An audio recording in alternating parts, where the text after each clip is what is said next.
Саламатсыздарбы урматтуу угуучулар, сиздер менен мен Улуккан Шералиева. Бүгүнкү студиябыздын коногу Кыргыз Республикасынын Ички иштер министрлигинин ага лейтенанты Айжан Абдисова. Саламатсызбы Айжан эже? Саламатсыздарбы? Айжан эже, биздин угуучуларга өзүңүз, сиздин кесибиңиз жөнүндө кененирээк айтып берсеңиз. Менин атым Айжан. Милициялык кесипти жөнүндө балким бар мурунтан бери эле бул келаткан кесип. Анан көбүнчөсү мурунку жылдарда өзгөчө мындай эркек бала иштей турган жумуш деп өзүнчө ойлошот, бирок ал андай эмес. Анан бул милициянын кесибин тандагандын эң негизги себеби бул мамлекетке кызмат кылуу. Мамлекетке кызмат кылуу, анан экинчиси деген бул дисциплина жагынан бул жогорку турган кесип. Мындай анткени милицияда деле биздин кесиптештер айтып калчу. Бул милицияда аял зат же болбосо мырзалар деген түшүнүк жок. Анткени бул бир жумуш баарына бир тегиз берилет депчи. Бирок деген ушул иштеп жатканда ошол эле мырзалар кээде бизге мындай жеңилдик жактан берчү. Мисалы, алар деген эгерде мындай түнгө чейин, саат 1ге чейин кала турган болсо жумушка, биз болсо айымдар 8дерде, 9дарда, эң эле кеч ошол 9-10дордо кетчүбүз да. Жана анткени милиция жакта жумушта мисалы усиление деген түшүнүк бар. Усиление дегенде бул тынбай эртеден кечке иштөө, андан кийин до последнего мындай акыркы түшүндүргөнгө чейин болот да. Мурунку бывший, азыркы Академия МВД болуп калды. Ал жакта дагы окуганда көбүнчөсү негизги ошо милициянын турмушу ошол жакта окуудан берилет. Мен тилекке каршы мен ал жакты окуган жокмун. Өзүм магистратура ошо юридический жактан бүтүрдүм быйыл ошол. Атайын ошо МВДдан кийин иштегенден кийин мен ошол юридикалык жактан окуганды туура көрдүм. Анткени закондор менен иштөө, мыйзамдарды кандай кайсыл жакка ошол элдердин кызыкчылыгы жакка буруш үчүн ошол закондорду жакшы билиш керек. Анан бул мамлекеттик жумушта иштегендин абдан ылхамы чоң. Мен канча мисалы частный жумуштарда да иштедим, жеке жумуштарда да иштедим, мындай организацияларда да иштедим, бирок мамлекетке кылган салымдын ырахаты абдан чоң да. Эгерде колдон келсе ошол тарапта окуп, ошол тарапта иштесе абдан мындай, анткени сен ошол сенин эмгегиң менен бир документтердин, бир чоң документтердин мындай, кандай десем, жашоо турмушу каралат деп ойлосок болот да. Анткени канча деген документтер, мамлекеттик документтер келишет да. Мисалы МВД тараптан сиздердин оюңуздар кандай деп. Андан кийин ошол мамлекеттик жумушта иштегендер билет, мисалы от исполнителя зависит деп коет. Мынакей бир кичинекей, бир чоң МВДдагы бир бөлүмдүндө иштеген бир тескөөчү, мисалы ага тескөөчү же жөнүндө сотрудник болуп калабы, ошол жакта иштеген ошол кишиден бүт министерствонун мисалы жашоо турмушу чечилип калат ошол бир адамга. Ошол үчүн ар бир адам, ар бир кесипти тандаган адам өзүнүн документтерине абдан тыккан жана бүткүл болгон билими менен иштеш керек да. Анткени бул өзүбүздүн жеке кызыкчылыктар эмес, бул бүткүл мамлекетибиздин кызыкчылыгы ушул жакта жатат да. Чоң рахмат.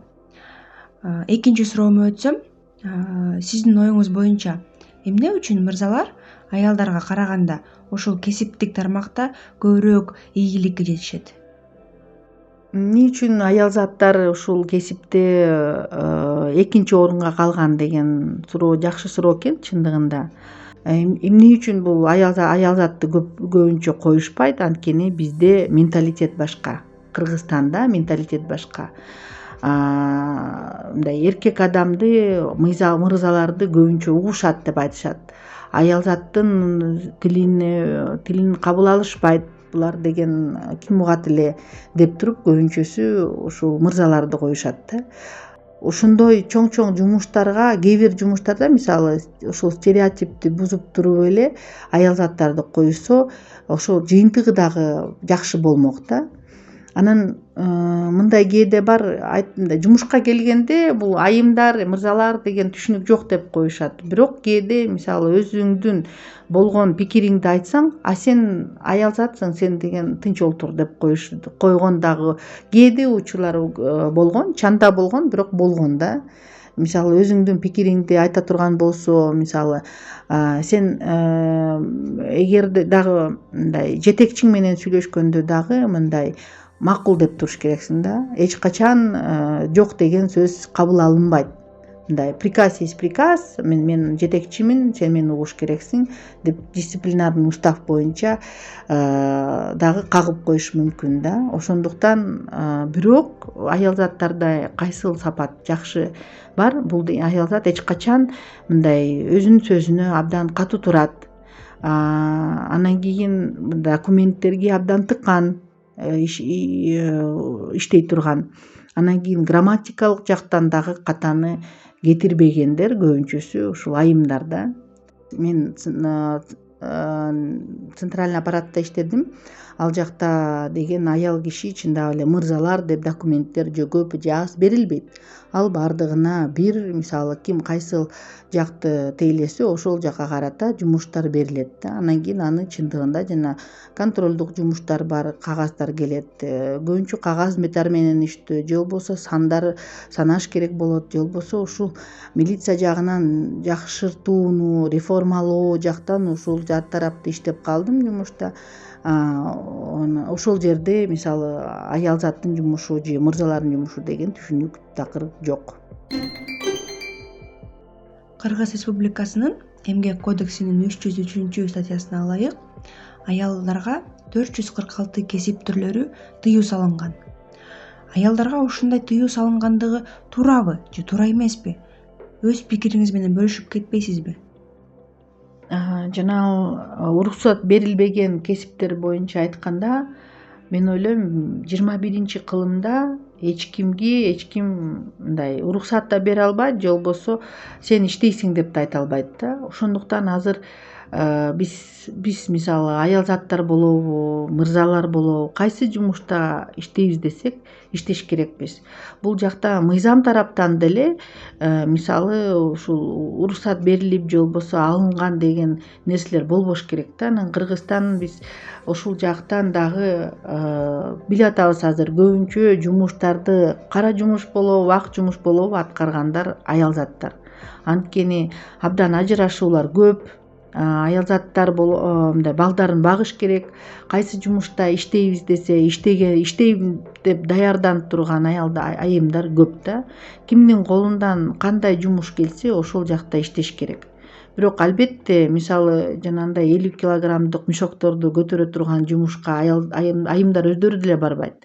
Анткени алар биринчи кезекте өздөрүнүн ден соолугун ойлойт. Анткени ден соолугу начар болсо балдарды ким багат? Балдар кимге калат? Мисалы начарлай турган болсо. Ошондуктан мындай ойлоно турган, өздөрү мындай тандай турган жумуштарга ар бир адам иштегенге укуктуу деп ойлойм да, биринчи. Анан кийин айымдардын милицияда иштеш керекпи же иштебеш керекпи деген дагы суроо туулбаш керек. Анткени мен айтпадымбы, ушул милицияда бизде мисалы мырза же айымдын жумушу деген нерсе жок. Анткени эркектер кандай оокат алса, айымдар да ошондой аталат. Даже бизде сотрудниктер бар болчу, кээ бир айымдар эркектерден да мыкты аталат. Анткени алар аркы жакта турган мындай цель деп коет, ошону алардан эркектерден жакшы көрүп алат да. Анан кээ бир жактарда айымдар мыкты, мисалы мен айтып кеткендей документтерде айымдар мыкты аткара алат. Убагында так, анан катасыз. бул нерсе документ оборот деген бул мамлекеттик жумуштарда номер 1 турган нерсе.